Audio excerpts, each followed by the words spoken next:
con. Why do we like to see our favorite heroes at their lowest moments? That is a question I ask myself a lot nowadays. I've had this discussion with friends, co-workers, even my own mother when discussing film, and I've never really quite had an answer all this time. But as I grow older and experience my own downfalls and comebacks, it's safe to say I've formulated some sort of an answer or query about it. I just went through this entire intro without telling a joke. I should say something funny. 25. Since the dawn of time, there's always been this cliche in print, TV, and film where there's a protagonist and an antagonist. One's good, one's bad, and they butt heads, and at the end of the day, one of them has to win. But the protagonists are supposed to sympathize and believe that they're here for the greater good, that what they're doing is the big picture of the entire universe that they're setting here. And with the antagonist, they're supposed to be someone we antagonize, the worst soils to spawn from the planet Earth. Think Ken from B-Movie, who needs some justice because his girlfriend cheated on him with a bee. Justice for Ken. Justice for Ken. We gotta fight for Ken, y'all. But the protagonist will go on this entire journey throughout the book, show, or film, whatever, where they learn lessons about themselves, they find out more about the world, and they beat the antagonist in the end, and it's a happy ending. Yay, hurrah, hurrah, hurrah. We've seen this cliche go on and on and on to the point where we kind of expect it. Then you get audiences online creating theories on how the protagonist will win and blah, blah, blah, blah, blah. But there's always been this age-old question, what if the hero loses? Then you get Infinity War, which shook up nerds across the entire world. I remember even my own sister texted me saying, why would Thanos do that? Now Spider-Man is dead, which,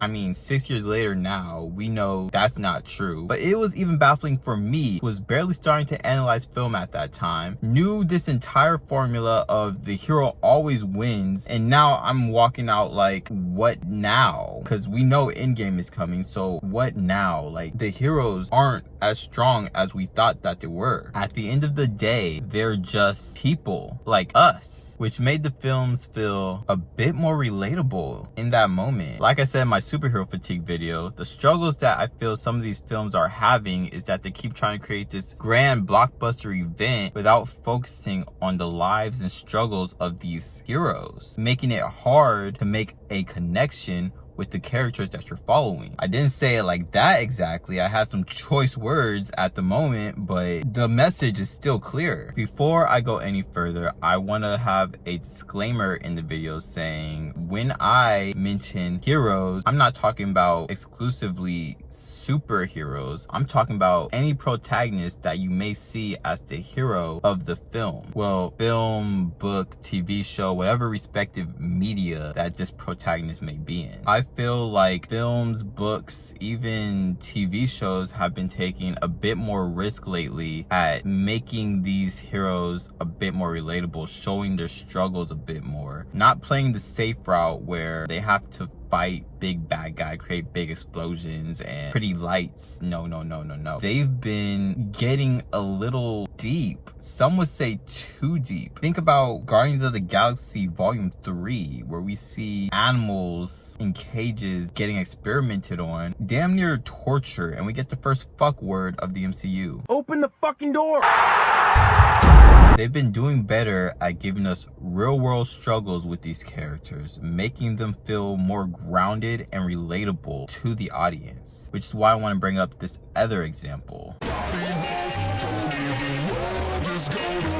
The main antagonist of this film is a physical manifestation of death, who in this film comes in the form of an anthropomorphic wolf. And as a 24-year-old who sometimes struggles coping with the fact that one day he will face his own demise, this was a scary villain to see on screen. I bring this up because in this film, we see Puss in Boots go through all these heavy emotions that an average person would have on a day-to-day basis. From fear, depression, denial, anxiety. We even see him have what we could interpret as his first panic attack, which is an experience I'm sure a lot of us had. Ultimately, in the end, we see him face acceptance, that he's used 8 of his 9 lives and he is now on his last one. He even gains the respect of death. They shake hands and death says, "We will meet again," and he says, "Hasta la muerte," until death.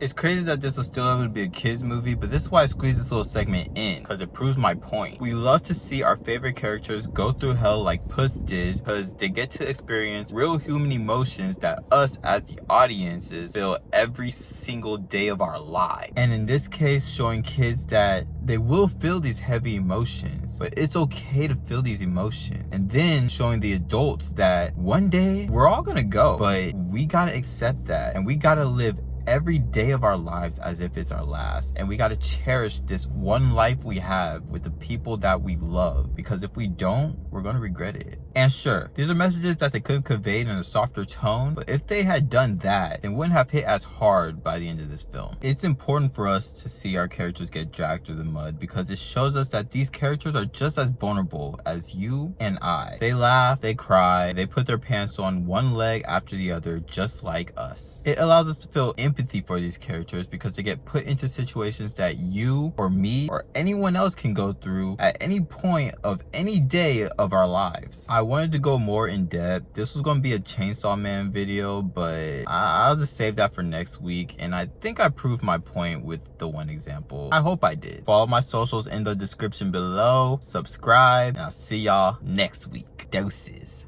Oh, I got to that video. It took me so long to get this video done. Oh my god, like I could not film for shit.